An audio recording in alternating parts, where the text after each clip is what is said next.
Signs of the Southland for Monday, June 15th, 2026. It's another edition of your weekly dose of Georgia Tech numbers and words.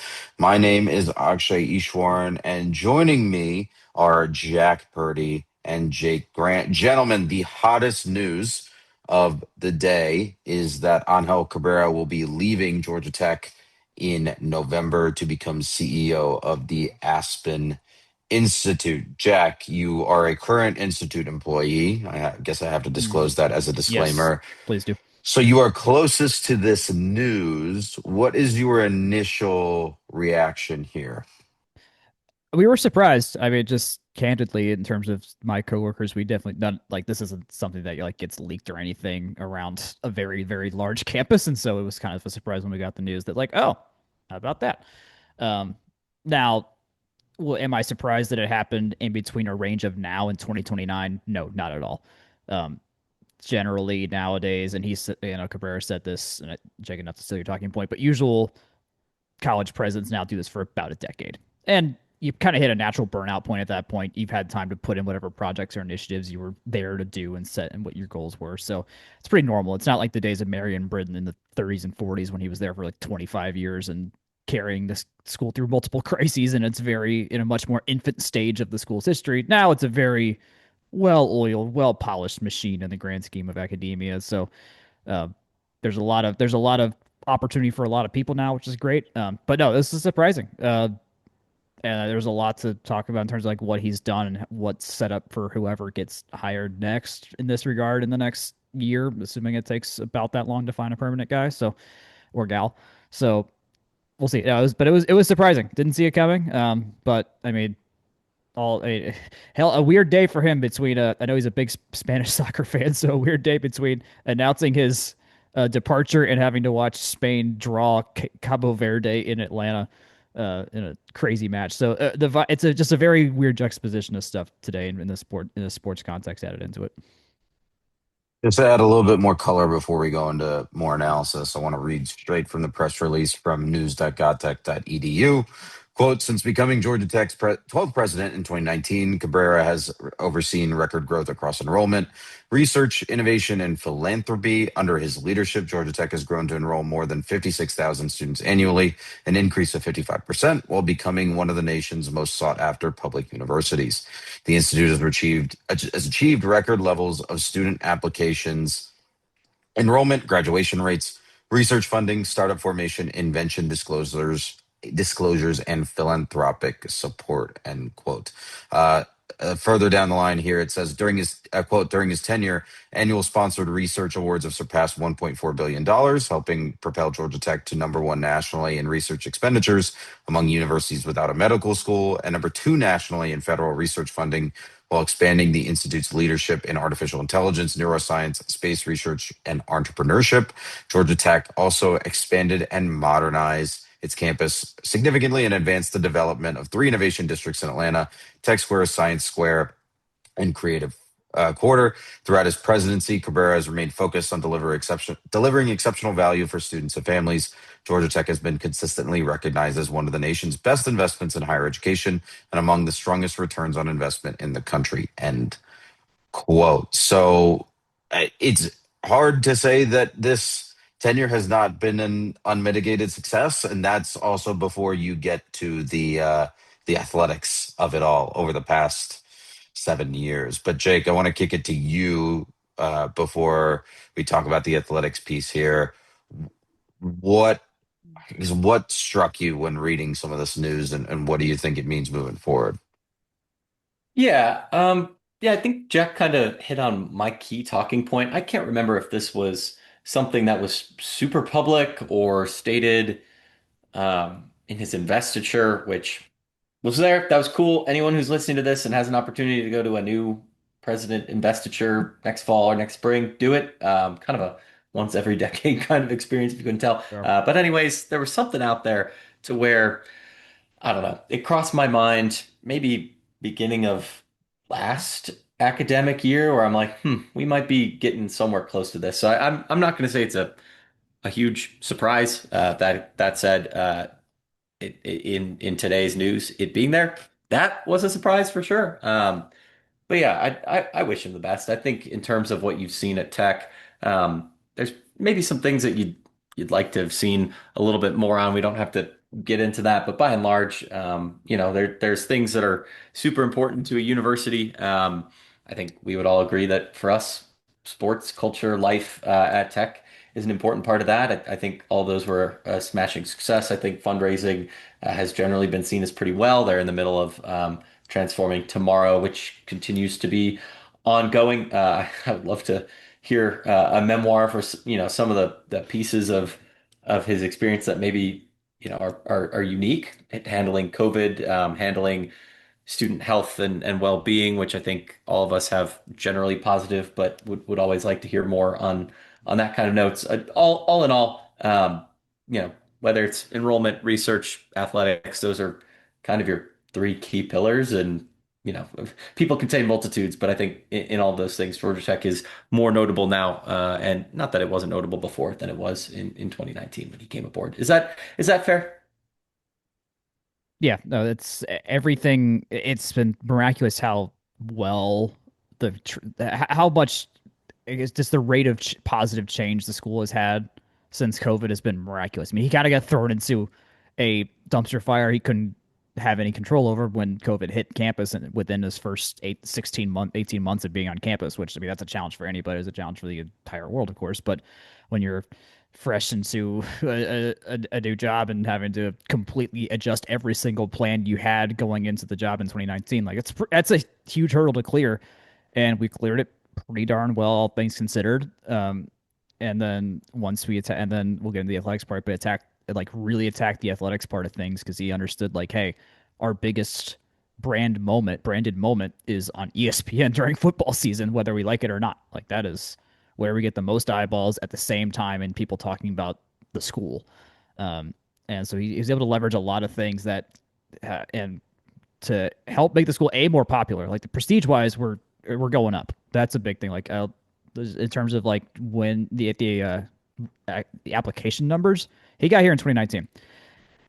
We had 36, almost 37,000 applications that year for undergraduates. This past year in 2025, we had 66,000 undergraduate applications. Um, that is a staggering jump. And now that a lot of that's because we switched to the common application, which if you have kids in high school, you know what that is. Um, so it's a big. He was the steward over a lot of growth that set us up for a very good future. And it got a lot of money fundraised, got a lot of good people in place in a lot of different positions. Um, so overall, like, I mean, it's hard to, yeah, as you said, actually, this is an unmitigated success. And I think in a lot of ways, it was as productive as a 7.5 years as the school has had in a long time. That's for sure. Just a little bit more on the Aspen Institute. Reading from their website specifically, quote, today the Aspen Institute works across sectors, borders, generations, and viewpoints to help address the greatest challenges of our time. Our programs engage leaders in fields ranging from economic opportunity and climate and energy to health, technology, and trust. Through fellowships, convenings, and youth serving initiatives, we foster deep thinking, trusted relationships, and actionable solutions, end quote. So basically a nonprofit think tank situation, idea generation, thought leadership, et cetera, et cetera. Jack, I don't know if you have more detail on this, but it's a very nice looking website, but I can't really figure out what it actually does. Yeah, think tanky is the way is not a bad way to go. They've been around for 70 plus years, so this is a long standing place of thought leadership for the most part. I think something to note here is that he did not take another college presidency job. Um, like, that probably was never in the wheel. I just completely off the cuff, independently thinking, probably was not in the cards. Um, for him, if he didn't, if an opportunity like this didn't arise, he still would have been the president next year. I think that's a pretty fair thing to say. Aspen Institute's if you're in the academia circles, it's a very popular thing. It's been around a long time. The guy that uh, is outgoing. The outgoing president, Dan Porterfield, was also a college president before he became the CEO of the Aspen Institute. So there was a little bit of a pipeline here. And I've gotten to interact with Porterfield and some other regards in the past, and he was a really cool dude. So Angel's going is following some pretty good footsteps, all things considered. This does feel like, to really get into tech history, it kind of feels it has a similar vibes of Clough going to run the Smithsonian kind of thing. Like, go do this thing you only ever get one shot at, probably, if you ever have any interest in it. And Cabrera's got a lot of working life left ahead of him as well, if he wants it. So I mean, I don't blame him for seeing an opportunity that he would. I obviously wanted and desired, and was like, hey, let me jump at this. I did good work at tech, so let me go on a new adventure. That's a very natural thing for a lot of people and successful people to do. Vic, I don't know if you have anything else to add on this because it seems like again like a once in a lifetime global leadership opportunity that you're not necessarily going to get sitting in Atlanta, right? Yeah, I think that's fair. I think it's an interesting opportunity. I think he's shown pretty great interactive people skills to get things done. I think for all things and all people contain multitudes, and being a president of a university probably can, or an institution, institute. I know pedantry. It's the institute. There's a lot involved there. Not to say the Aspen Institute's a little bit more straightforward, but again, it seems very think tanky. It seems very, I don't know, just ideas guy TM-ish in a way that being a institute president does not. I'm very interested to see how public facing that kind of thing is. It would certainly, probably involve the three of us keeping a closer eye on anything they're up to. I think, looking towards the next president is probably where I have more thoughts and inputs than anything about the Aspen Institute. I think he did a good job here, and it's probably good to move and try something different. Speaking of that, the University System of Georgia Chancellor Sonny Perdue, who's also a former governor, if you haven't heard, is in charge of that search. There's a bunch of candidates, I think, that have been recently hired at other positions. So Steve McLaughlin, Raheem Baya, Charles Isbell, Rick Clark. One name that's not on this sheet here is also Gary May, who I believe is at UC Hmm. Davis. Um, I we can go into each of these candidates. I don't know where you guys want to start with these. Well, Um, I'll start with this: is that this is a job that almost never gets hired from within one's own ranks when it comes to university presidents. In Tech's history, we have not really done that since the school was very, very young, back in a long, long time ago. Go I, ahead, Jake. I'm Who going am to I forget? interject there Who am I forget? Am I because forgetting somebody? I think I think I've repressed the presidency of Arthur Hansen because I got Oh yeah, that flamed was a long in time some ago. comments. It was a while ago at this point now, but I'm like, I think Hansen was an internal hire because I He may have remember been. I remember being a little maybe naive in how I approached something that was within living Well, memory for folks. and So that one was on Jake, but I don't well, know that. I think it's probably inarguable that it wasn't the smoothest transition either. So. yeah, yeah. No, that is correct. He was the dean of engineering and then became the president in 1969. So he went from the COE to president pipeline, but that only happened once, and then he left for Purdue very quickly after. And so in, I guess, modern time, in the modern era of tech, this has not been the standard thing at all. Joseph Pettit, one of the founders of Silicon Valley, was one of our big hires, and that helped with research in a lot of ways. Uh, and then you go to Clough, who was our first actual alum to actually go here, which was something. And then obviously Bud didn't go here.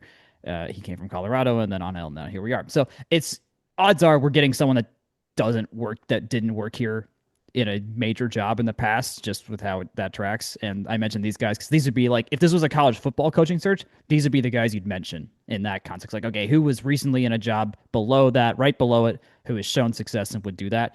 But that's not normal for this kind of thing. You do a global search. Georgia Tech can afford to do a global search and find someone who's very, very well positioned to do this job, and provide a vision for the school going forward. So if it ends up being one of these guys, great. But they all, as you mentioned, actually started jobs within like the last 18 months. And so odds of them moving here makes absolutely, it just doesn't make any sense more than anything. That's where But I'm at. I wouldn't hire any of I, these guys if I had, knowing there's a lot of options out there right now, off the cuff. I think if it's the right candidate, their current tenure at their current place in a vacuum from a tech sense, I don't think moves the needle too much. What do I know about hiring for academic president roles though? But if a guy or gal's a good fit, whether they're here, Oh, there, or absolutely. Yeah, no, I otherwise, agree on that. new Yeah. in a role or not, I mean, I think the reason that anyone that would come to mind, I don't know how many, you know, specific names and specific ways we'd have anything that's not just us throwing something at the wall, but like, it's a pretty deep bench in terms of folks that have come out of tech and been pretty highly regarded. Yeah. I will say, tenure or lack thereof has never stopped another university from doing what they want. See Kentucky just hiring Jay Bett off of Michigan State barely 18 months after he took that job. So, yes, not E- university Every president, man but a wildcat? Question mark from wrong school. But I think to my kind of general vibe here before we get into the athletics and the meat of the bone here is that to my point earlier, the job of being a university, institute, college, whatever, president is very challenging. There are a lot of stakeholders involved, especially at a public university that is very outwardly focused, be that through research, through athletics, or just through legislative wheelings and dealings. I think um, characteristics you want to see in, the next Georgia Tech president are somebody who is comfortable being outspoken when the moment calls for it, whether that's for the needs of students, the needs of the school, the needs of faculty. All of those are really, really important. I think undoubtedly we'd say and have said and will continue to say great things about enrollment research athletics for Angel Cabrera, but it's a interesting moment and interesting times we live in, and Georgia Tech stands for a lot of very cool and important scientific things, and I think probably the most important thing that I look for is somebody who's gonna stand by good research, somebody who's gonna support students, and somebody who's gonna make sure tech students continue being the operative word here to get what they need. So I don't know. I feel so many interesting paths could come from this, and it's going to be an interesting one to watch, and dare I say, at least for me, probably even more interesting than most hires that the athletic side of the house could be making. So. speaking of that athletic side of the house, I want to kick it to both of you to just give a letter grade on Angel Cabrera's tenure in terms of athletics, strictly in terms of the athletics. So just to review, football team was a bit of a dumpster fire in 2019. That has been course corrected with Brent Key. He oversaw two athletic director hires in Jay Batt and Ryan Alpert, a bunch of different athletic coach hires, but those aren't really necessarily his purview. The football coach might be the only one that is directly his purview. So I don't exactly remember if he was responsible or involved in the Jeff Collins of it all. So let's And start the ticker tape here at July 1st, 2019, and roll from there. well, and that's the interesting counterfactual of it all, is because you go, oh, Angel Cabrera brought aboard fall 2019, Jeff Collins first year fall 2019 he didn't really That steer wasn't his any of call. that. That Yeah, that was wasn't not his his call. call. And Yeah. in the weird miasma of time, everything starts to layer up together, right? And you go, oh, the Stansbury of it all. Todd Stansbury had been around for X number of years. At So least 3 years. yeah, and I think because I think that was fall 2016 or winter 2017. So it's very interesting how even 8, 9 years later, I guess we're 7 years past 2019, going on eight. Like it's very interesting to see how those have layered together in Yeah. in my memory too. Because then if you start to think of other things the Institute has done, I know fall 2017 was an interesting time to be on campus. We don't really have to get into some of the student life type of things, but that's fully on the Bud Peterson side, right? And and Yeah. and I think I think it's very interesting how some of those feelings become blurred together as the Jeff of it all, the campus debates 2017 of it all. Like both of those predate Angel, Yeah. and he had nothing to do with Yeah. those. As I Well, start to unpack my thoughts more here, so here, I'll give the grade, and it does have to relate to that. oh yeah. I'm only going in. I'm going in A minus, and it is purely because Jeff Collins was not relieved of duty sooner than he was. I don't Okay. think there. Yeah, I think that's I fair. outside of everything else, like and the other big decisions he had to make, we knew we needed a fundraiser after Todd Stansbury, and sure as hell, JBat kind of reset everything for us. Whether or not, I mean, there's very varying opinions of like efficacy and kinds of decisions he made. Of course, with Clean Fashion Hate moving to Mercedes Benz being a big piece of contention in that, but nonetheless, athletics needed a major course correction from the top down, and he provided a kind of reset that paved the way for Alpert to, who is so far hitting home run after home run when it comes to his tenure. So that's my, but it's that Collins pit though. Is like we knew that this team sucked so badly and nothing good was going. Like I could now you can COVID. I think there's some plenty of forgiveness you can have there with that team. That the sport was unpredictable aside from the usuals winning. Whether you Um, were going to actually play the sport or not was up for yeah, debate for And yeah, most of the Jack, summer. yeah, I'm gonna firmly agree with you there because that's where the vagaries of time all smushed together too. yeah. The MBS UGA thing, that was fulfilling the original contract, was it not? Which I believe was signed in It the was Stansbury so late Bud yeah. Peterson era, It was it it what not? Because we were it supposed to what play them in 2020 there, y- or uh play Notre Dame in we're 2020 supposed there, to I play Notre believe. Dame there. Yeah. Yeah. The thing is though is that we had a that was still a separate choice made. There was That's still fair. That's fair. there was an extra financial incentive added into that deal to the tune of $10 million, which again we basically ended up defending on this podcast because like we know we need the money. We did the financials and we're about to do them all again. Like we know this is a very important piece of the fact of the puzzle and why J Bat was called to do the job he was doing. So anyway, all that said, back to the grade. It's that moment right there that dings it a half a letter grade for me because it was I think by the end of his third year it was pretty damn clear that there was just nowhere positive, nothing positive was going on. Enough has come out about how that show was going and that no one believed anything right was ever going to happen out of that. And so like I think waiting cost us a lot of time and cost us potentially not to say we me and Branky's been great, of course, and has brought a lot of positive sentiment and feeling back to the program. But who the hell knows who you can get? There's someone who knows better than me out in the world can tell us what coaches were available if we get rid of Collins after his third full season. But nonetheless, it's like if you get that time back, who the hell knows what happens? It's very sliding doorsy, but that's the one moment I'm like, okay, I feel like we did not be as aggressive as we needed to be, and since then we've been much more aggressive.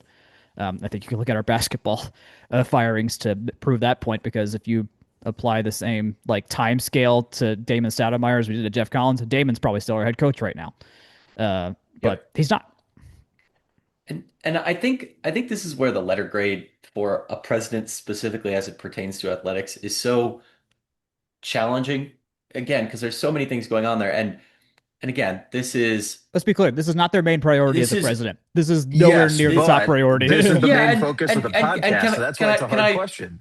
can I put a bias out there and you know this is something that when I was a student would have been way too early for something as high up as the president to have any effect on, and it's something I acknowledge is something that I just kind of conflate in terms of the administration as it was when I was in school, Peterson and Cabrera and otherwise all the way on down, is that it was generally challenging to feel like mental health, student wellness were supported all that well late in my undergrad and into COVID. And that was a challenging time to be Hmm. a student. One that I didn't think, one that I think that others who were around, and you guys were, you know, we're all We were there. contemporaries, right? Yep. I don't know if you can back up any of those feelings, but it was very hard, I'm sure, to lead during COVID. And you know, late in our undergrad careers, Akshay, you and me. I mean, I don't think Ángel was the president at all while you were in school. And again, saying, "Oh, wow, he was 4 months in. What a you know that like that was a challenging time, I think, to be a student. But then again, aren't they all, right? And I think what we've Right. seen since then is a lot more. Well, one leaning into the public halo effect that having good athletics and good campus, for lack of a better term, vibes, amenities, experiences can do to, rising tide lift all ships, right? If you're feeling well, you're going to perform well in school and you're going to do good research and all of those things. So like I said, that makes it a little bit hard to tease all these out. But if I'm going to put a letter grade on it, um, I think I think it's very challenging to get an A as an institute president as it relates to athletics. I think they're just kind of, that probably smartly one step removed. You don't want to, and I know he was the governor, but you don't want a Huey Long situation, right? Where the president of the Governor institute is picking out the Long. band. Yeah, you don't want the president of the institute picking out the band uniforms or something like that. That's too much. He's got other things to do. So If I I'm the think I'd go president, I'm very, picking out the band uniforms. I will totally do that. you I know, will do that. that. That tracks for me I've though. got I More know. opinions power on to those too, but you. that's for a different podcast. Um, but I think all that to say, I'd give it a very confident, a very positive um, B plus, maybe to A minus in there. Like I said, it's very challenging to have that much outsized influence on a day-to-day running of an operation. But I think in general, he put the right people in places of power to make the right decisions. I think the halo effect, again, to use that term, of already having excellent coaches in the form of Michele Collier in the building. I think in the form of Bruce Hepler in the building, things like that are really good. I think there's certain cases where you know any amount of Jeff was probably too much Jeff.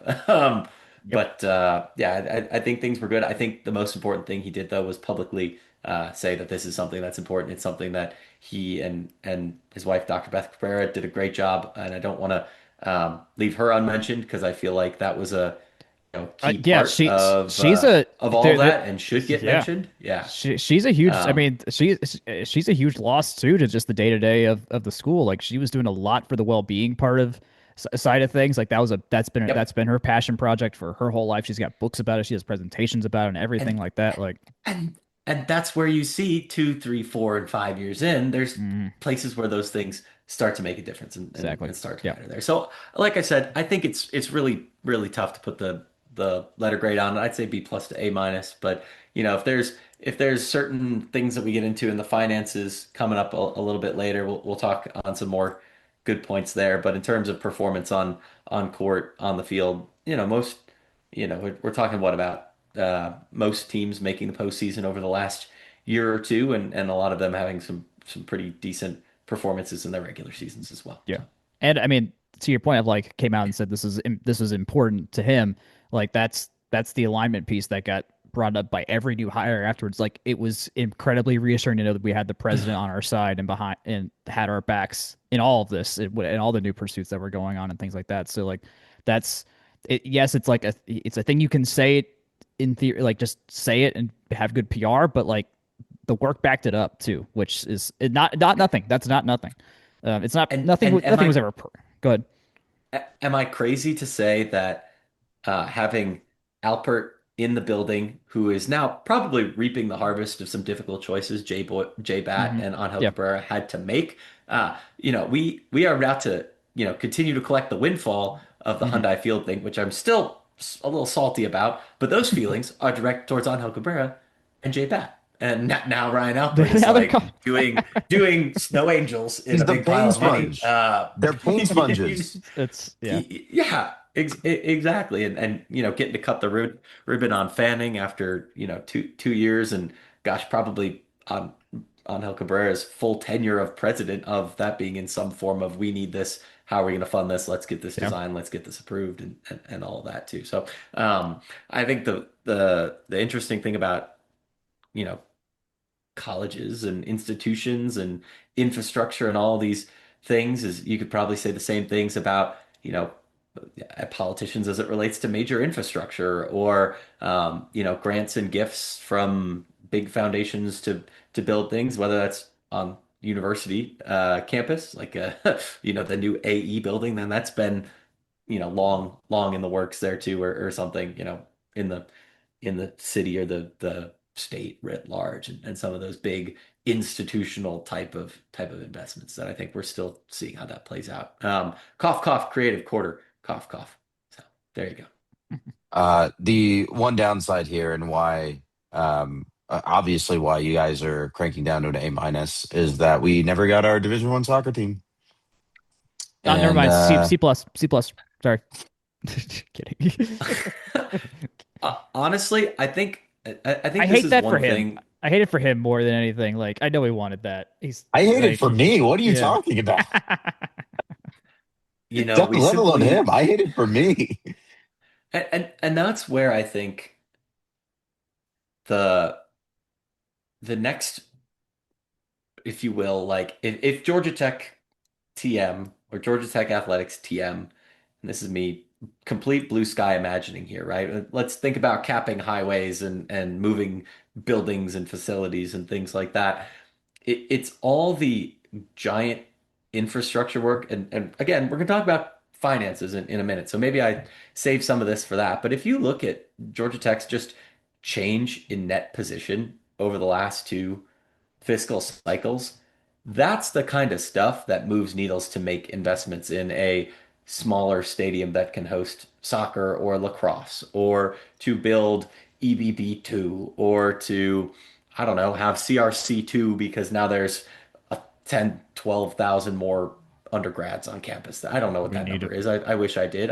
I'm just flying by the seat of the pants. But all these kinds of like big foundation type of moves are the ones that we're not even going to see the benefits for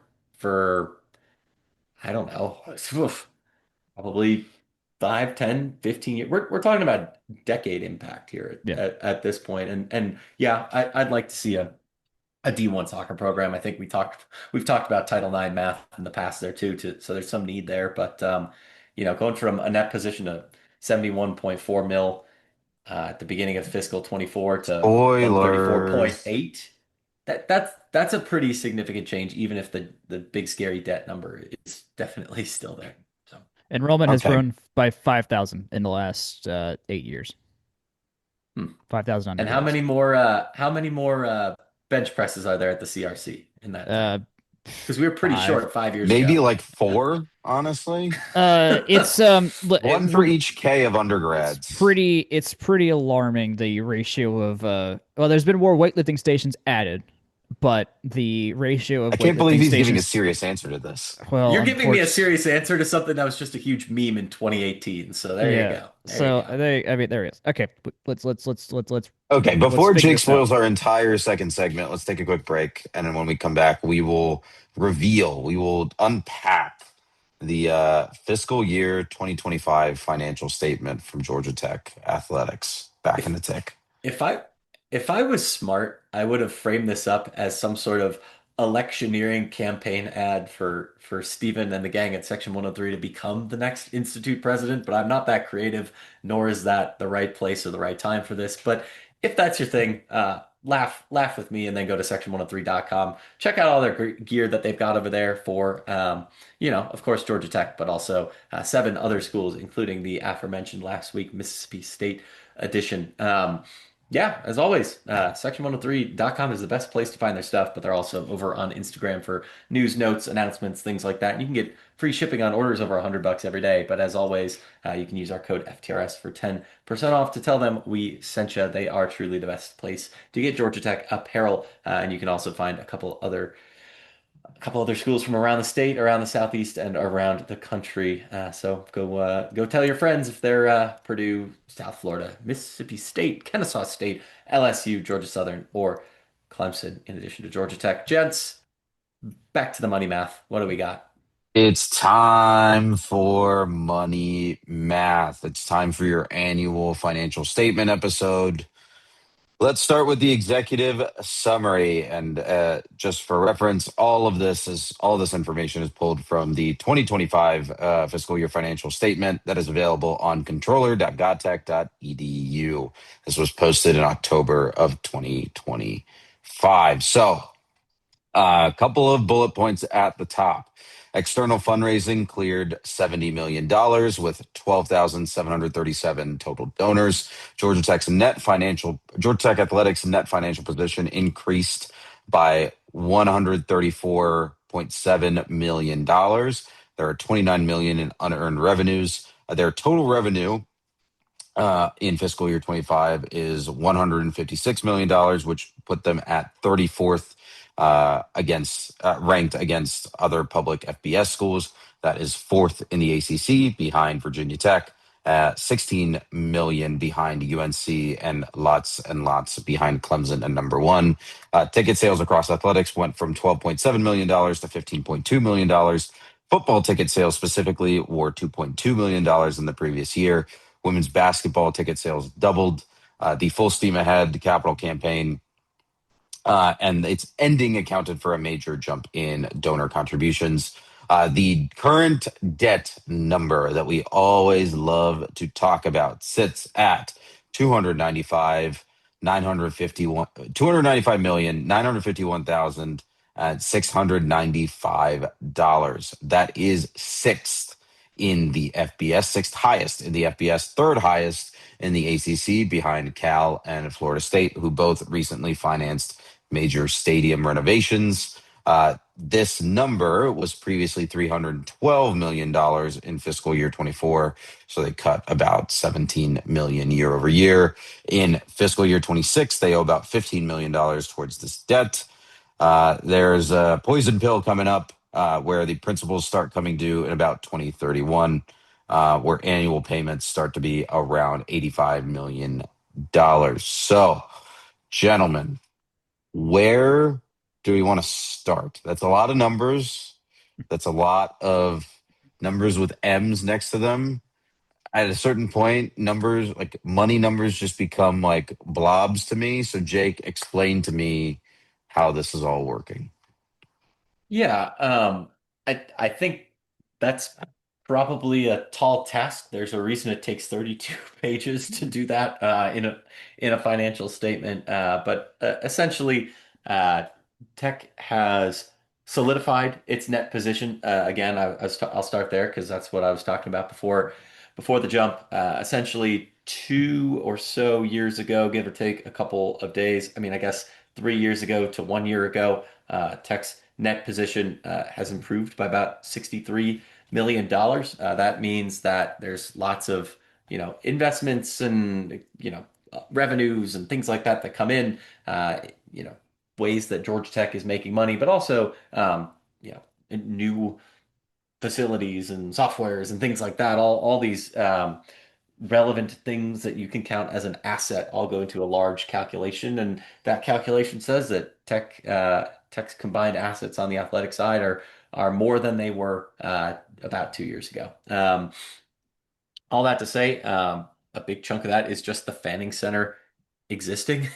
As I was reading through it, it's like, yeah, most of this jump is that you can, count count the physical plant expansion of Fanning and all the stuff therein that's included there. So that's obviously an investment in tech's future, but also it's something that represents a positive capital piece of interest there. I know that we talked a little bit about debt. I'm not really comfortable in saying too much of it as a quote unquote poison pill, just because we don't have annual numbers beyond, I believe, 2030. I'm sure that if we read the finer print, we could get a little bit more precise on the math. But essentially, if you annualize the 2036 to 2040 numbers, tech's annual principal and interest payment is about 19 or so million. So that's not a small amount of money, up from 15.4 right now. But if you kind of think about it, like historical inflation is or would be, average annual inflation is about 2.6%.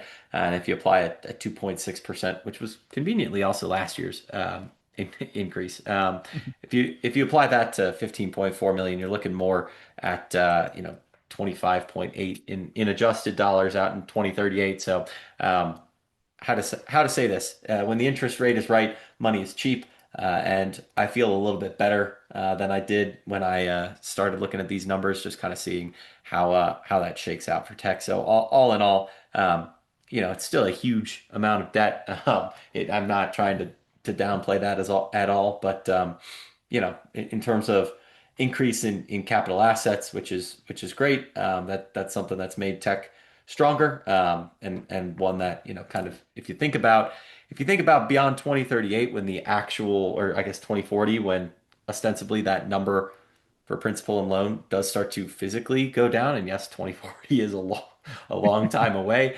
As long as Tech and the bondsmen have played their cards right, this is something that, all things considered, is okay for Tech. Even though, yes, we are still paying off a stadium expansion from 24 to 22-ish years ago, and one that I think, anyone would confidently say that we've only just, recently began to fill with regularity again. So, all that to say, I think the vibes are positive, but certainly a lot of the same themes that we've been seeing for the last 5 years. We've been talking about this. Jack, before you jump in here, I want to go over what's not included in this report. And Jake gave a good role of what is included in terms of the Fanning Center. But what's not included in this report is the house settlement funds and how those have gotten distributed, because that didn't start until the next fiscal year. Um, so again, the fiscal year that we're talking about ended on June 30th, 2025. Another thing that I believe would not be in there is the new ACC revenue distribution model, which is a lot more viewership based. And then additionally, what would not be in there is the newest $70 million bond that Georgia Tech has secured from Develop Fulton for the next raft of Bobby Dodd Stadium renovations. But yeah, Jack, over to you if you have anything to add on this. Yeah, just to give a number to that conference distribution, we got $49 million in FY 2025, which is it's about a little bit under $2 million increase from the year before. So steady as that was predictably going to be. The contribution number, as we mentioned in the running, like that was the fundraising went up a lot. It was 36 million in 2024, went to 78 in 2025. That accounted for a lot of why we had just more revenues to work with. Was just the money came pouring in at a higher rate. And that was kind of the whole point of why we hired Ryan in the first place. Was like, hey, this number's got to jump up quick. That's why we hired. I mean, that's why Bat was hired too. Like that number had to get bigger. And it's helping a lot when it comes to this debt thing. Where yes, it's is it handleable? Yeah, but it's still not as awesome when we're $200 million in the red in that department, almost $300 million in the red in that department, and probably about to be back over 300 when it comes to the new Bobby Dodd Stadium renovations, and who the hell knows what else needs to get fixed in the future. I know O'Keefe is part of eventual Transforming Tomorrow plans as well and stuff like that. So all that to say, on the ACC side, if we keep up how we've been doing with the one of the most watched teams in the conference, like that helps us a lot. That could be a part where we can get some more money that wasn't previously available to us as well. Now that is fully dependent on Brent Key fielding a very competitive and compelling football team, which thankfully has not really been a problem the last 3 seasons with how nail bitey and crazy some of our games have been that have made for exceptional television. So winning solves a lot of things, and that's one of those things that winning can continue to solve. If we have a good season we don't have to have a 9-0 season or a 10-0 thing to be compelling either. Like we can still put out a pretty good story, and we have become a very good story in the college football landscape. So as much as I probably, if I were to draw up that plan, I would keep the equal share because I don't really like how North Carolina and Clemson and schools like that approach that, but it may actually end up benefiting us to some degree. So if it does, great. Ultimately, I think I'm less. This is a testament to Bat and Alpert. I am less fearful of the future than I was the last time we did this and the time before that when we did this and when we originally wrote engineering a program in 2022, which was at a much bigger crux point in the school in the athletic department's history. So all things considered, the money machine had to go burr and it had to get going. And they've made the money machine work better than it had been in the past. So that's reassuring to me. This is all super quick math, but the $70 million rang a bell. I just kind of did some quick back of the envelope what the last year's payment, or I guess this year's scheduled payment, if you will, look like, growing out at that average 2.6% inflation rate over the last 13 years, just kind of to get a number out there. And interestingly, between now and, let's see, and 2042, If you just kind of grow at that 2.6% inflation rate versus kind of implied growth rates of about 2.1 and 2.4%, depending on the period during the annualized number, it looks like that 70 million slots in kind of nicely over the next, I guess, what is that, 16 years? So maybe a statement on a 20-ish year Bobby Dodd renovation, refinement, expansion Mhm. type of piece, and that kind of also, I guess, it makes me feel a little bit better about some of these projects we've got coming down the pipe, even if a lot of them, at least to me, feel uh, pretty premium focused. But maybe that drives more revenue, right? I mean, football, if you look at the ticket sales numbers, is clearly a big piece of that. And I think we were saying this before we hopped on air, but last time we did this, I was like, dang, I kind of am more interested in what fall of that year's numbers had looked like. And Yeah, if anything, I'm more interested in what fiscal 26, so fall 2025 football season numbers look like compared to what we saw in fall of 2024, because that was already a pretty decent increase right. Yeah. over the Between prior year. Yeah, between football clearly having, I mean, we had sellouts, like it was a much bigger deal for the tech community this past season. I mean, and baseball too. Baseball ticket sales, of course, are nowhere close to what football is going to bring in, but proportionate to its history, it had a very successful year. I mean, part of the messaging that the athletic department had was they had 50 plus sellouts this year. The goal was to get to 50, and so now some of that was coming off of concerts and things like that, and games that were pre-sold because it was who the hell knew when Georgia Tech was going to play in the NCAA tournament. So like there's some caveats there, but still it's like of the available facilities we had, they were using them at a higher extent and getting sold at a higher extent, which is good. I mean, good on all fronts, even if the baseball numbers quite considerably lower. But they added seats, they added expensive seats too. So they're like, hey, they found ways to add more money to the coffers there too. Do we know what last year's baseball attendance was, perhaps? Overall, not fast enough to do on the podcast live. So what's the Okay. I was next? gonna What's say, the because I think we could find 2026s in an article here within relatively recent, but I'd be really interested to see what the act like how those sellouts translate to actual attendance, you know? right? What's the next talking point? Actually, It's good that you mentioned engineering a program because if folks aren't aware, we did this series right after Jeff Collins got fired and just before Jay Beck got hired in 2022, where we tried to take apart every single reason why we were depressed about Georgia Tech athletics, which sum total of that was basically Georgia Tech does not make as much money as it needs to, and it is in a very weird and precarious position in the Atlanta sports landscape.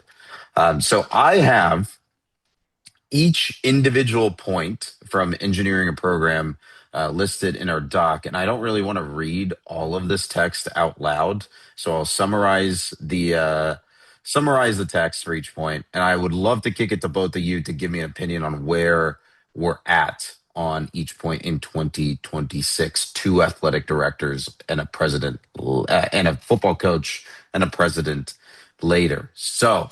Point number one, Georgia Tech cannot expect to compete on field when it is spending so much less money than its competitors.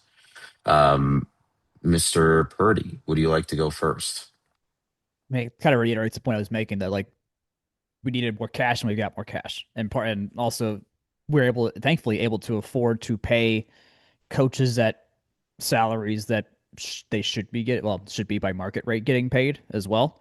Like if we're in the 2022 situation, if we had Brent Key now, if the Brent Key of now existed in 2022, he is not a coach we probably can afford anymore.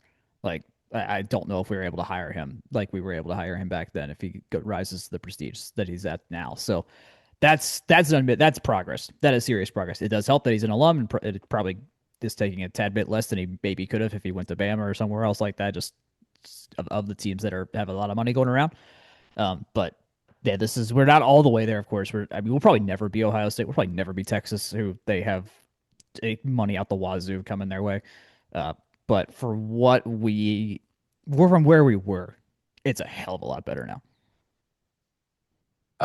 Next point here is related, and I'm going to kick it to you, Mr. Grant.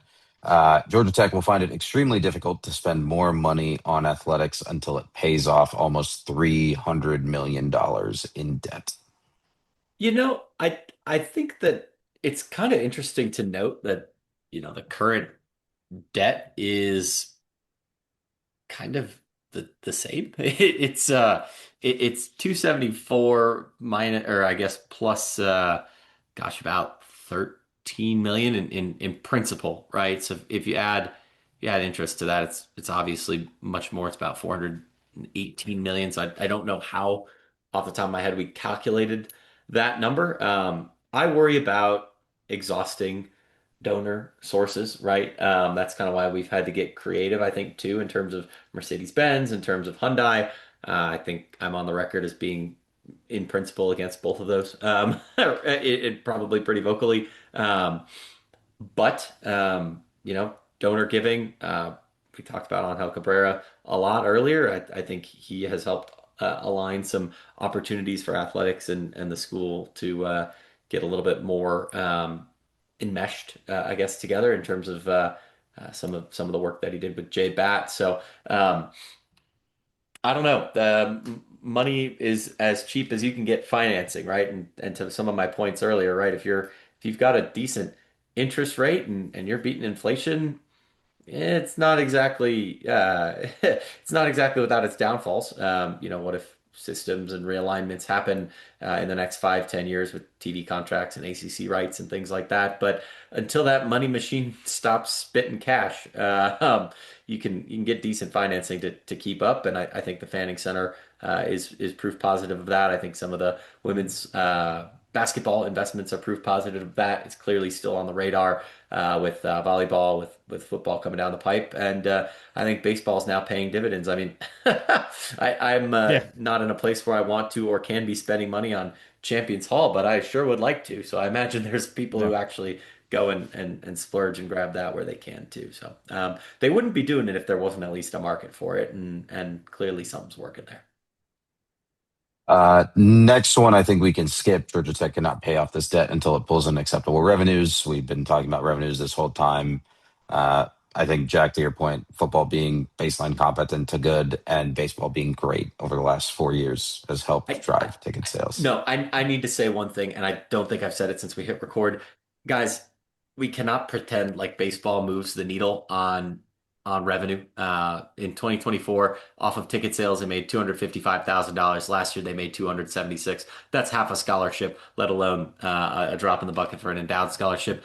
I am thrilled that people are selling out Russ Chandler. I think it makes for a great atmosphere when it's full. I think Jack, to your point, and to my point about Champions Hall, getting high dollar amounts in there counts for a lot of butts on benches, if you will. But football makes what baseball does in like what a Overnight, third a Like, third of yeah. one game. Like Yeah. that's Yeah. it's just not even close. To say nothing of ACC revenues, but then again, getting eyes on everything is good for everything. So I think it's more emblematic than actually making a financial difference, and I think it's worth stating that part. So going to the next one. Georgia Tech has tried to position itself as a scarce luxury brand, while college football is, especially as a sport for the common people. Adidas was supposed to be a major reputation boost after Russell Athletic, but so far that boost is nowhere to be seen. I'll actually take this one because I had a couple notes on you this. This was pre home field section 103. yep, Um, and then a bunch of other retail partnerships that they've done, like Lululemon collaboration, which apparently Yeah. sold like hotcakes, like a bunch of other things that they've like really pushed over the last couple of years. So they're making a lot more money off merch than and also now they have those NIL sponsored, like co-sponsored Mhm. jerseys and everything too, that they can sell legally. So a lot of that stuff now is kind of percolated um, through the air.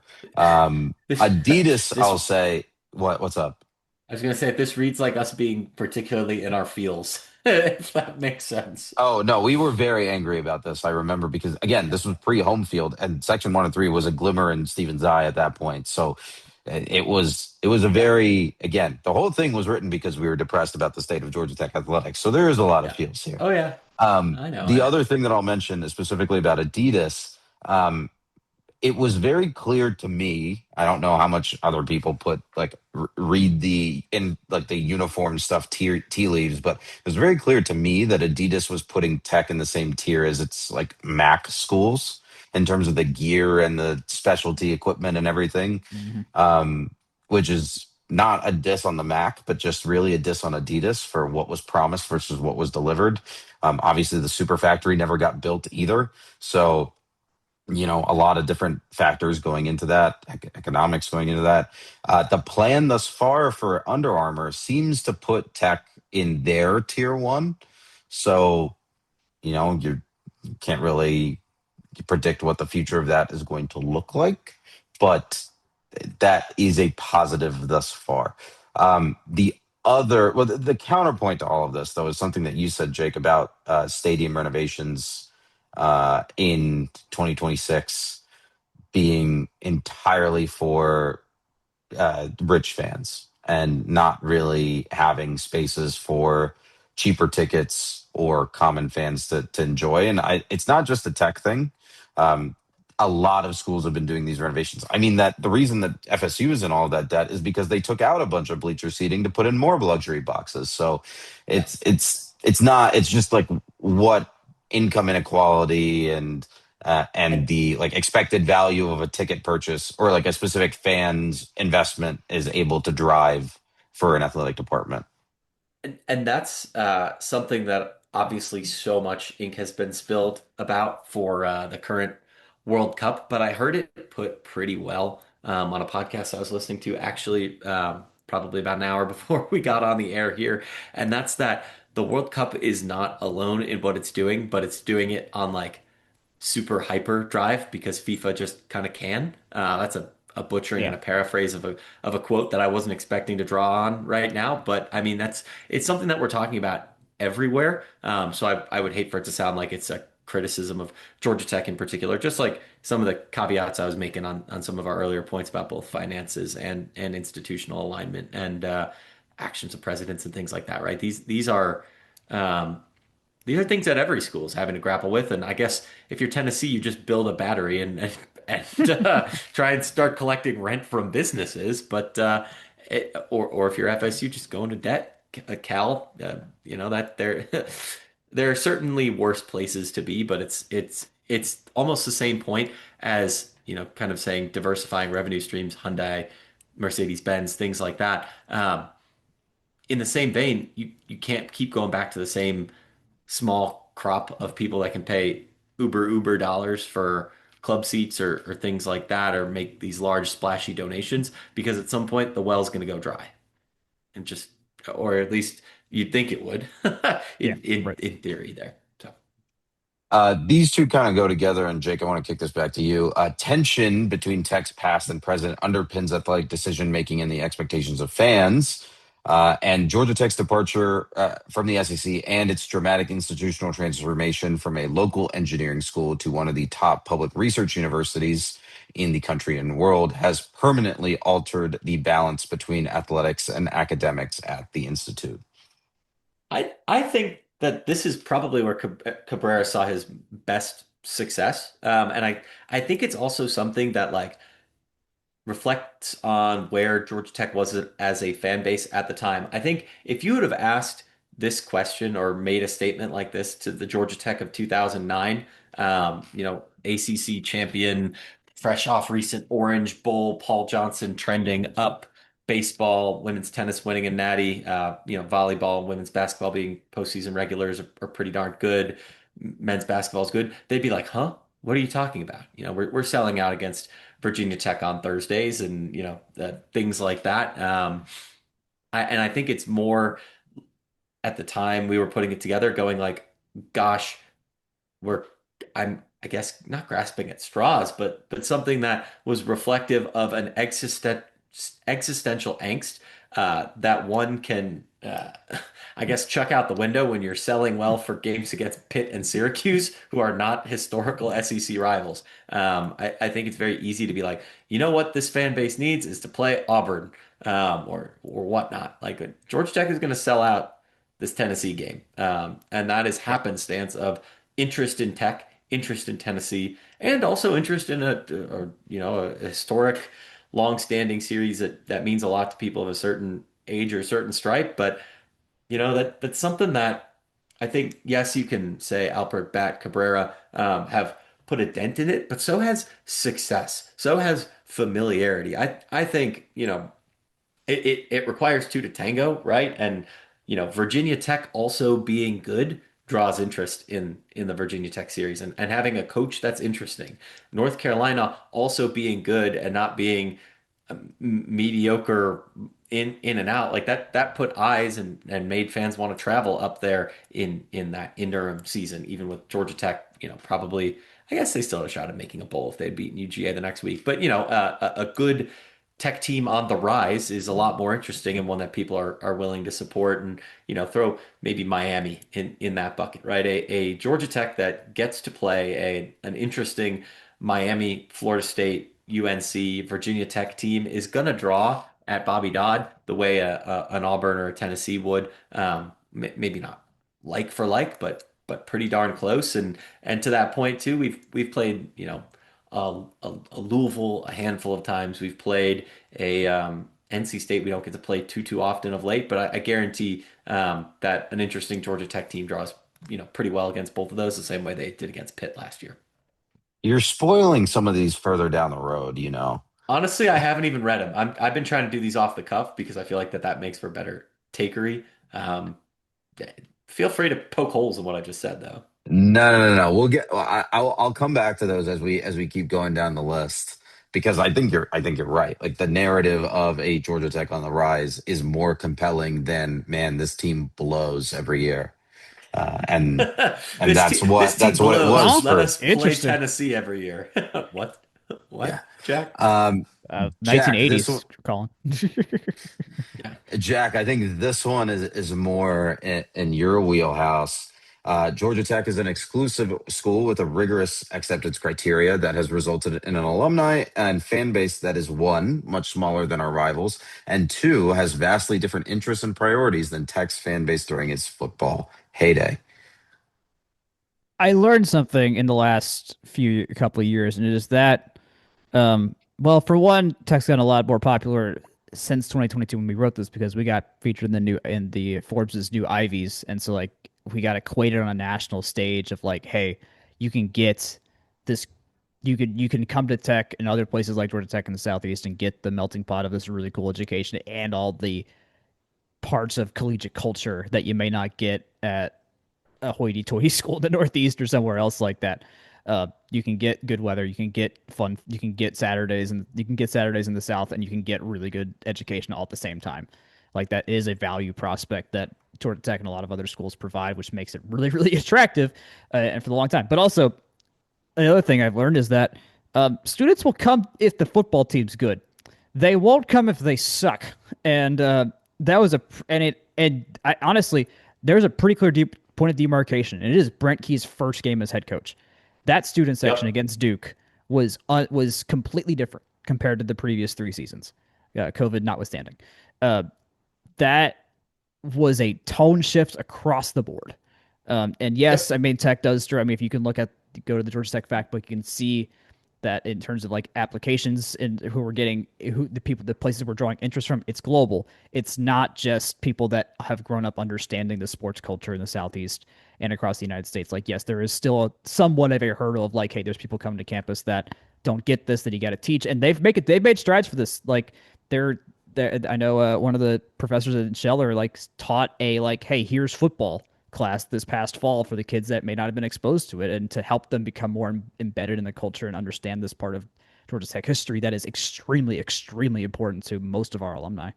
Um, so it ultimately, while these two things are true, that is, we are smaller than our rivals, yes, and vastly different interests, yet, yes, um, is still and this is a part of what we talked about with Cabrera.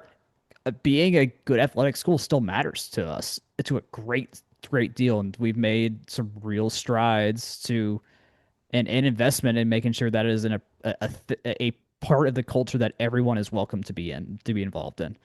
And yeah, I think, but yes, winning helps. Like if you don't win, no one's gonna show up. Like no wonder. Like that's just how it works. That works for every sport everywhere all the time, unless like, there's some Unless you're exceptions out there. Nebraska. Unless you're Nebraska and there's nothing else to go see. Um, so, Their but volleyball team's pretty good. So I there's mean, that. yeah, there is that. Otherwise, they're watching corn grow. So, uh, yeah, I mean, this is it is a problem we have to deal with. Where if we're losing, things are going to go wrong. But if we're winning, things can go really, really right. And I think that's also, something that you can see or kind of judge fan, I don't know, engagement is the right word, or accessibility, willingness to come, here or there. And that's like in the eyeball test of how many fans are actually utilizing the tickets that are sold. Like Pitt felt Yeah. sold out, sold out. Pitt was sold But out. That Clemson game, we had to buy extra. Like there was alums that bought extra tickets just for students to get in that game. And they plug them up in the 200s level. Like that yeah, hadn't happened any time beforehand. So in terms of the yeah, raw volume of student, now granted there was a lot, as I mentioned before, there's a lot more undergrads on campus now. So like that's part of the puzzle. Like the stadium wasn't built for when there was 5,000 extra for 5,000 extra undergrads like as there are now. But still, the people are there to fill the stadium, and the more loud, crazy people that are absolutely gung ho for the school and feeling young and having a good time and doing all that, you can get in there, the better. yeah. I think we've covered the next couple here and there. So, years of mediocrity without consistent success between the 1960s and modern day have lessened athletics' cultural influence on campus and with alumni. I think we've kind of done to death here that winning Yep. solves a lot of things. So I Jeez, think we can we were skip in right some kind of alongside way that. writing He's writing I told you this. we were depressed. there was a lot of your names. You have to remember. All of our names are on this document, by the way. Like Oh yeah, we I all know. share this. I want to be clear, and this is a peek behind the curtain. I wrote this probably like 3 hours after Georgia had won its second national title, like the first draft of these. So you have to understand the mental state that I was in personally when writing some of this. The next bit, and we've talked about this here and there in terms of the media attention and the branding. As the major metropolitan area of the South, Atlanta is home to graduates from colleges across the country, but none is more omnipresent than those from Athens. Because of this, Georgia Tech only captures a small share of the city's college football attention. I would also add, and I think we just did a bad job of this in here, but you also have the SEC teams. And now, as the city has grown, especially over the last 10, maybe 15 years, a lot more national emphasis, right? There's a Michigan State bar like 3 blocks from campus in across Midtown. the What, across one the that is street from Piedmont frequented Park. by, I was going to say one that is frequented by lots and lots of tech students, no less. Yes, yeah, Yeah. So so there's a lot of it's a major American city. Like this stuff happens. I will say to this point, building an identity around Haynes King and Brent Key the last few years and the hmm quote unquote weird stuff that the offense was able to deliver under Buster Faulkner, like that captures a lot of media attention in a good way. Right. yep. And I think they made the most of those experiences there. Um, I guess on top of that, Georgia Tech has a much better position in the culture of Atlanta. That was the next point. It has a much better position in the culture of Atlanta, and going to Georgia Tech football games, especially, has become a little bit more or a little bit less like blasé and like you're a diehard if you show up to the stadium. Because Right. again, the team is better.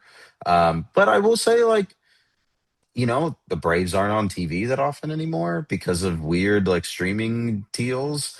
Atlanta United is not good at soccer, and also their TV deal has them on a streaming service that you have to pay for. Like there is a little bit more oxygen in the immediate vicinity of like the immediate physical vicinity of the city that Georgia Tech can find its way into, And and I think has found and its way into in pockets. and I know that this is just going to blow a hole straight in the broader interest thing that we were just saying, but the one thing that I think is a great through line through all this is throughout, when we were writing this up, volleyball was selling out O'Keefe. It's a tiny place, 1,200 seats, right? softball plays in an even smaller venue.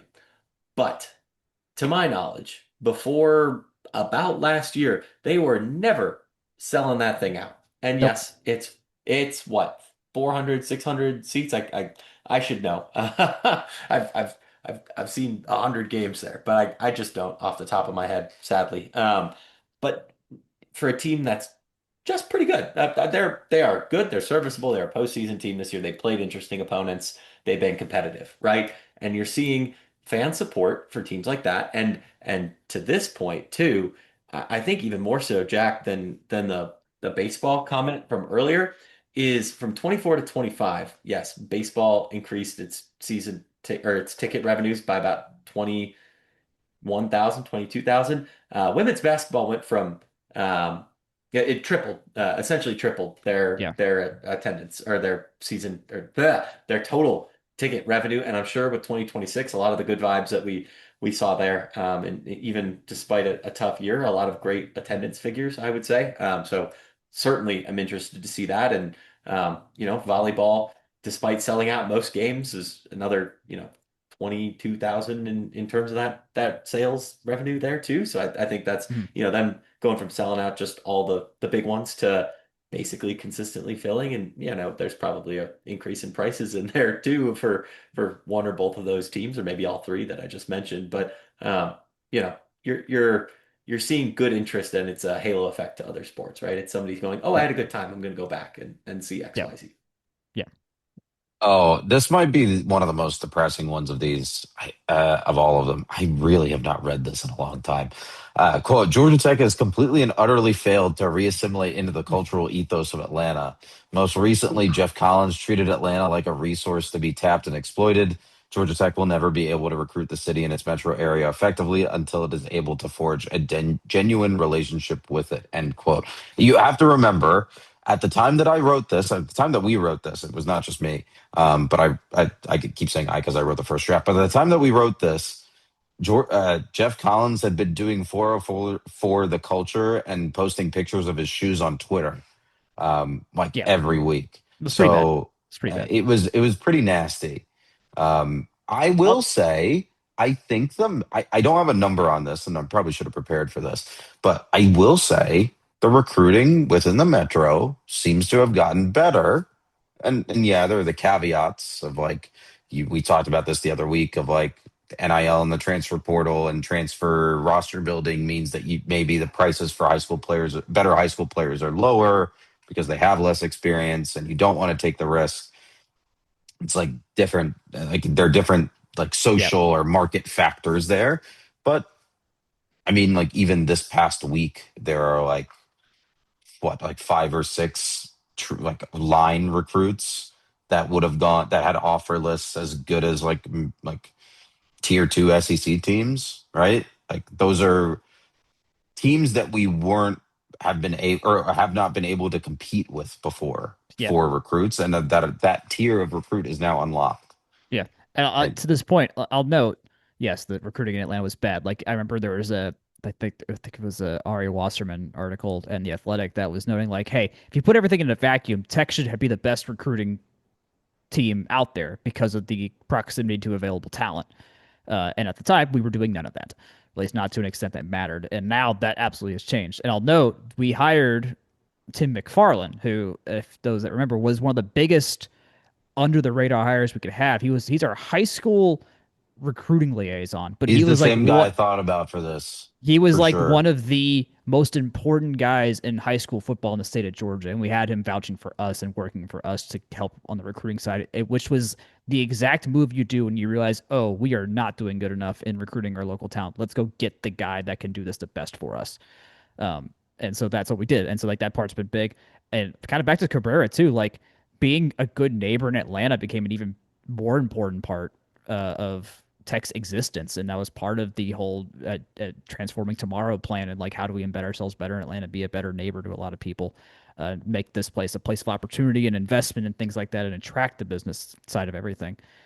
So in a lot of ways, that this is honestly of these points here that we've got, like this might be the one that has done the biggest 180 uh, between where we were sitting back then, and now we weren't not like using the city at that point. Like we knew that part was important, but like it's way more demonstrated now than it was back then, I'd say. I And mean, the felt on a day-to-day relationships are basis. there, right? To your Yeah, point about yeah, McFarland, like the relationships are there. You can't just put 404 on a hat and sell it for $400 right. and Yeah, call it it's got to be and, real. and call it Yeah, Atlanta. right. It is. You got to actually go to the people. You got to tell the people, hey, come invest in this. That's. I mean, Hyundai's not Atlanta, but it's still. It's like, hey, it's go find the people that are going to care about the city and care about tech as a cog and as an economic cog, and make use of that. And that's been a thing I that's been mean, a it is, but it big isn't, thing. right? Hyundai Kia has a massive plant in Georgia. Like it's a part of a wider investment strategy for them Yeah. to have their name on the football field Right. Yeah. and have their name on all sorts of things in and around the city, right? Yeah. Yeah. Yeah, I don't know. I wouldn't want to oversell one specific company's contribution, especially knowing just how much of Georgia Tech athletics or otherwise is built on one Candler and Coca-Cola Right. and Yeah. all of that legacy. You don't want to, forget who got you here. But no, that's me being probably more than a little bit pedantic. So.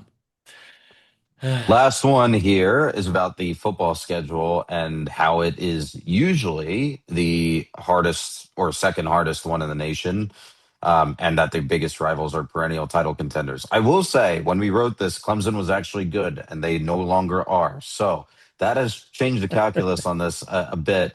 Obviously, and the ACC redoing its scheduling model has also changed this quite a bit, with the addition of Stanford, Cal, and SMU. The difficulty of that schedule from an ACC perspective, I think, is still like murky and very coastally. And but in like a you have more teams to play from, so you can luck your way into an easier schedule. Right. And then, or I guess the counterpoint of this is that the non-conference schedules, yes, they're difficult, but you're also playing them in the most like public facing time slots. So Yeah. even if you were to get absolutely blown out, you're still getting a nice check from ESPN for it. But to Tech's credit, they have been very competitive in all of their national TV, like high Yeah. profile national TV fixtures over the past few years. Yeah. So And since there's then, that. we stopped playing Clemson annually too. Like Yep. we shed that as an annual protected rival, and we shed Duke as a all the time rival. Which We still still, sucks, by the way. I Still mean, yeah, sucks that we don't yeah. play Duke anymore. I mean, we do play them this year on October 10th. But still, yeah, it is that part wasn't fun. But like from a historical standpoint, but in a maybe this wins us another game or two. Maybe. I mean, playing them last year ended up being quite nice for us because that popped us into the top to one of the top teams in the country. And this year we'll see where it goes. I mean, this year is kind of more along those lines of like, we got to play all these guys. We got to play Tennessee. We got to play Colorado's not as good as we thought they were going to be, but who knows what the James Franklin Virginia Tech team is going to be like in Blacksburg this year. We got to play It's going to be Louisville. look a lot like Penn State, is what I think. Gotta go to Clemson, gotta go to Stanford Stadium. So it's like, yeah, you're not. Are there winnable games of the schedule? Absolutely, and we'll talk about this more in the coming months. But, um, and like Notre Dame's next year, Notre Dame, Tennessee, and Georgia all next year, and then it kind of is absolute. And once we get to 2029, everything's off the table because who the hell knows what the sport looks like when all the conferences renegotiate and there's probably another wave of realignment again. So, uh, yeah, we'll see. All in all, that part hasn't really changed, but the fact we're better makes this a hell of a lot easier to read than it used to be able to read when it was like, well, if we're guaranteed 4 losses a season and then the coin flip games, then it's like, what's the play for? But hey, we went 8-0 last year. Like that was a thing that still happened. Okay, gentlemen, that is all the points from engineering a program. I'm going to ask you for a letter grade again. Given the last 4 years of progress against all of these different criteria, I think we have what, like 12 on here. How would you grade Georgia Tech's last 4 years? Jack, I will start with you. And I mean, we had positive things to say about basically every single bit of this, except for the fact that the debt number's about the same. Um, but for reasons we can understand too, and needing to upgrade Bobby Todd. So like, I mean, this feels like a pretty solid A to me. But I mean, I know I kind of see all this with rose-colored glasses to an extent. Mr. Grant. Um, yeah, I think that if I cannot in good conscience say A or even B plus. I think the Damon Stoudemire years were kind of a an own goal there. I think football has had some really high highs and has drawn a lot of great eyeballs, but has failed to win the big regular season one yet, and is what, 2 for 3 in bowls, including a couple other regular season misses down the stretch last year. There's certain non-rev things that are a little bit out of our control, but also laced with highs. I think I would be remiss not to mention Bruce Hepler, Hiroshi Tai, perhaps too, in the mix there as particular achievements and really layman's work on getting some of our financial and interest stuff in order there. I think with that said, there's enough positive for me to say a nice solid B. I'm thinking that this football season is going to tell us a decent amount. We play an interesting schedule, and Brent Key kind of has to start with a pretty blank slate, all things considered. I know we've got some big names on the way in, but a lot of questions in terms of how sustainable that can be, and for how much I am interested in the way everything at McCamish is trending. I think there's certainly some some question marks there too, right? It's going to be an informative year, and then add some question marks to the baseball stew there as well. All to say, volleyball, softball, feeling good about. Swimming in year two of a very different scholarship and competitive landscape would be interesting to at least me specifically, and I think we have a decent number of question marks for tennis. So big picture feels good. Really excited about golf's next chapter. Cautiously optimistic for football, men's and women's basketball, and baseball. I think softball and volleyball are kind of just plugging away like they have been pretty successfully. So, yeah, that's a B in my book. So let's keep it up. Good stuff. I I think that about I wraps it up do for. have I do have an own errata. I don't know if you guys saw me making some like ooh wow etc. type of looks in here, but guys, I need to admit that I was wrong about something. Oh no. Okay, so I need to go hang a banner for that because that has never happened before. I'm not going to say I was completely wrong, but let's just Of say I course. was kind of wrong. And that is that I owe Jack an apology. On air, I'm going to do this, and I felt compelled to do this. There's one more game on the home slate in spring 2025 than spring 2026. Each slate has one missing game where I cannot find the attendance. There's just a blank next to the attendance in the box score. And I have gone through and excluding postseason games, because those were all Mhm. sellouts. That's 15,000 This is Georgia Tech baseball, fans that you'd add to the pot. right? Yes, this is baseball. I want you guys to guess the attendance from 25, the attendance from 26, or just tell me how much it grew. The I percent increase. Oh, percent increase. Oh, 120%. More? I'll Probably go more. with I'll if the look on his face makes me think it's more, so I'll go with 175%.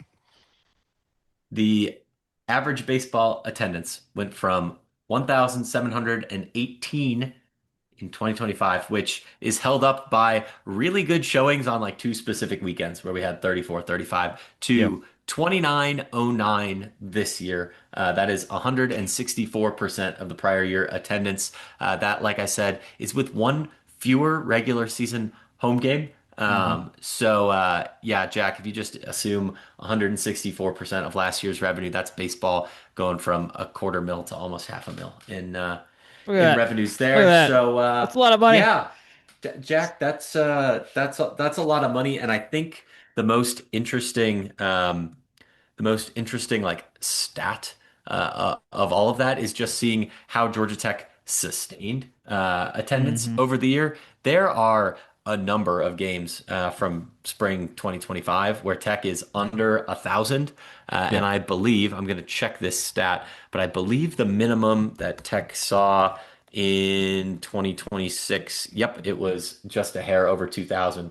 Now, I don't know if that's tickets sold versus scanned, but I have to assume that there were a lot more season tickets sold for Well, this they all got past yeah, year they than the all got year before, so that would they change it there. they all got So sold either way. But yeah, I mean, also yeah, in that percentage number, the dollar is going to be more than that percentage in terms of yep, raw dollars because of the additional seats they added in that were yep. like the most expensive That seats in the building. that So that's why I'm eating my shoe on air for you, Jack, because I dug in on that point and I was clicking through some old box scores just to gut check that, and I was like, you know what? This is important. Time to do some math. there you go. All right, what And then happened? What happened? if I was gonna say if you throw in the postseason, Tech had 111,000 fans in 26 versus 58,000 in Look at that. 2025. Look So at that. there you go. Last couple notes here before we wrap it up for the week. The track and field NCAA championships were last week. We mentioned Billy Carlton in the 3 km steeplechase. He was 10th in his heat, finished with a final time of 8:36.88. I don't think he advanced to the championship Nope. Yeah. final, but he did reset Georgia Tech's program record in the 3,000 meter steeplechase. So congrats to him. And Jose. No, the Knicks don't get credit on this podcast. Spurs and What? 8. It's Jose That's my Alvarado.